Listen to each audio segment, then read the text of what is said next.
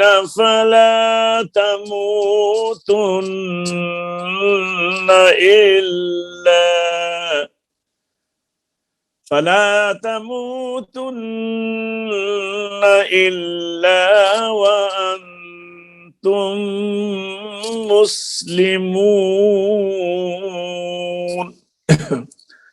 جی عبد المنان آپ پڑھیے.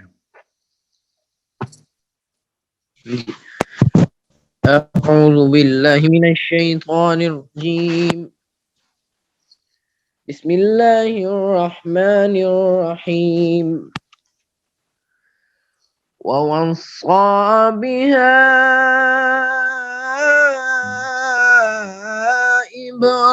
إبراهيم بنيه ويعقوب